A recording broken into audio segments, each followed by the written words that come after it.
बिस्मिल्लाहिर्रहमानिर्रहीम अस्सलाम वालेकुम वेलकम टू बायोलॉजी टॉपिक समझते हैं प्रेशर फ्लो और मास फ्लो हाइपोथेसिस क्लास 11 बायोलॉजी का चैप्टर नंबर 10 में कि प्रेशर फ्लो सतोई और मास फ्लो हाइपोथेसिस की आवाज सतो د دې مخکې موږ یو ټاپک کړو په هغه ټاپک کې موږ دا وې چې کومې اوبه چې دي هغه به په بوټي کې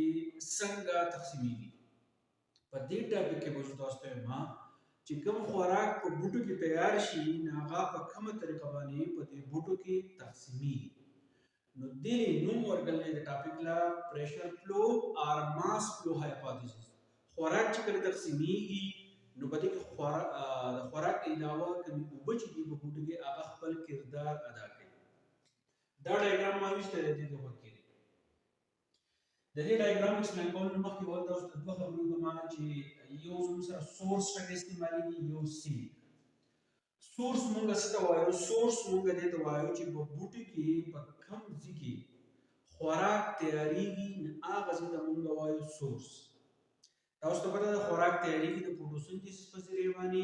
او فوټوسنتھیسس په کوم ځای کېږي په پاڼو کېږي په شین ځای کېږي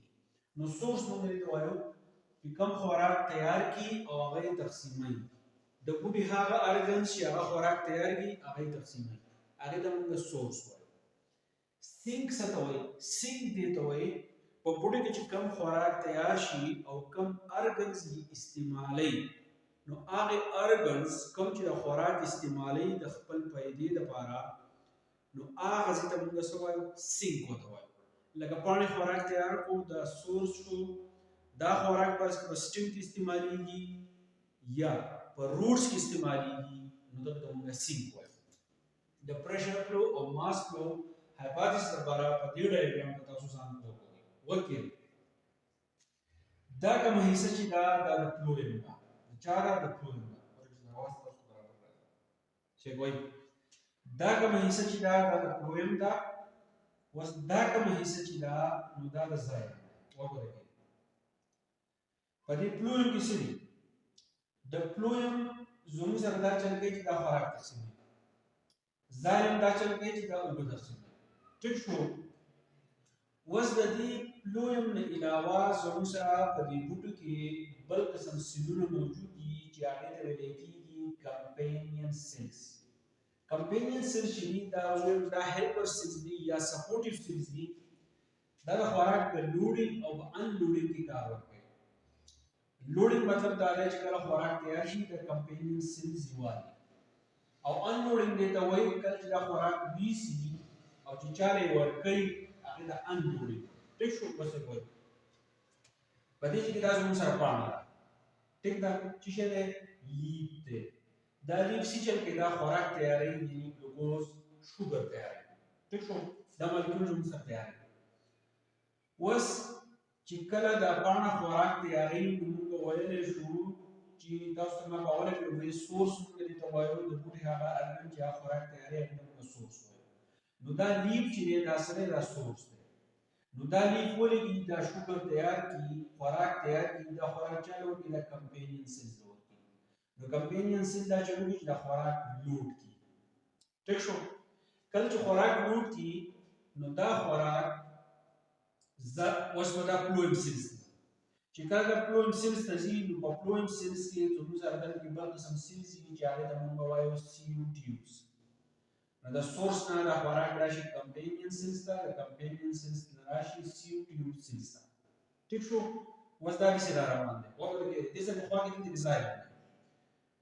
نو په زایلم زموږ سره څه چل کوي دا د اوبو چې دی د اوبو ټرانسپورټ کوي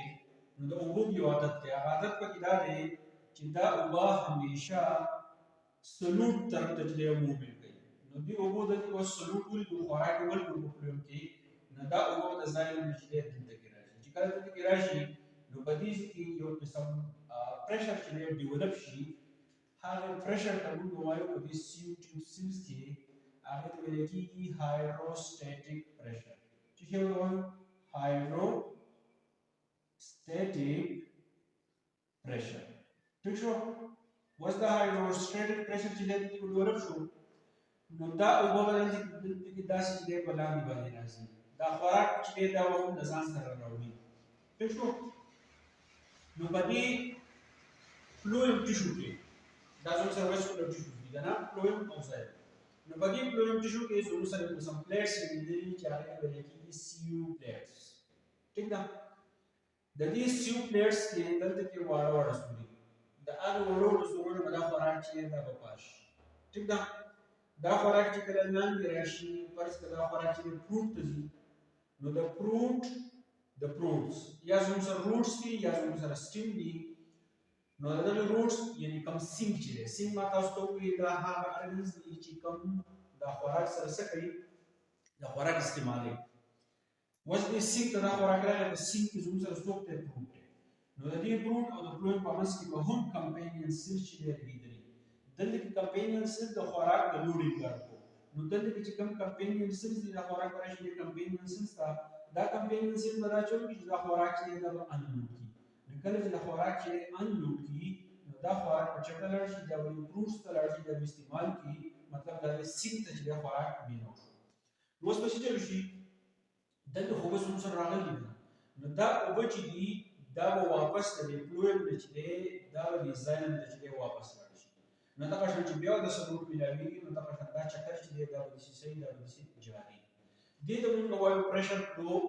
د څه کوي چې د اوبو د پریشر فلو چې دا زموږ سره خوراک چې دی دا سي د سورس د سینک چې دی راځي یا زموږ سره ماس فلو دا ماس فلو دلته کې د خوراک او د اوبو د اشاره کوي دا زموږ سره ماس فلو چې دی کوي نو بیا د خلاصو مو وکړي دا زموږ سره لیک ته لیک دا چې دا ګلوکوز شوګر تیار کی چې کله لیک زموږ سره خوراک تیاري نو هغه ارګان چې موږ سورس وایو نو دا خوراک چې دی د فلویم او د دې سورس په منځ کې یو سیریز چې هغه ته کمپینین سیل دا کمپینین سیل د لوډینګ او د انلوډینګ کار کوي دا خوراک د دې کمپینین سیل د فلویم ته راشي د فلویم سیل یو قسم سیل چې هغه د سیو سیل دا خوراک دې ته راشي دلته کوم څه خاص زایلم کې دی نو زایلم چې اوبه د اوبو د عادت چې هغه همیشه سلوټ تر ته مومنټ کوي نو زایلم دا اوبه راشي د سلوټ تر دا دلته کوم زموږ سره یو پریشر ډیولپ شي چې هغه د هایدروسټاټیک پریشر نو دا خوراک او اوبه چې د شان لاندې راځي ټیک شو نو په فلویم سیل کې دلته زموږ سره پلیټس دي چې هغه د سیو پلیټس دي وړه ورسولي د هر څه د دې پاشي دا خوراک او اوبه چې د وزن کې د لاندې مومنټ کوي نو سینګ ته خوراک ورسي نو دا د زموږ سره کمپینین سیلز دا کمپینین سیلز به دا جوړ کی دا خوراک چې د انلوډ کی او دا د فروټس چې دی ورکی خوراک په استعمال کی او دا د اوبه چې دي نو دا واپس د زایلم سیل چې دی واپس لاړ شي نو په دې طریقه باندې خوراک دی دا تاسو نو په دې طریقه باندې خوراک چې د سورس نه سینګ ته چې دی هغه لاړ شي نو دا کلاسیم بیولوژي یو ټاپک وو چې موږ پریشر فلو او ماس فلو باندې چې دی هغه ته وایو څه مشکلي بیا به څه کنفیوژن تاسو ماته په کمنټ کې ویلی شئ ان شاء الله مې له بل لیکچر سره ته جوړېږم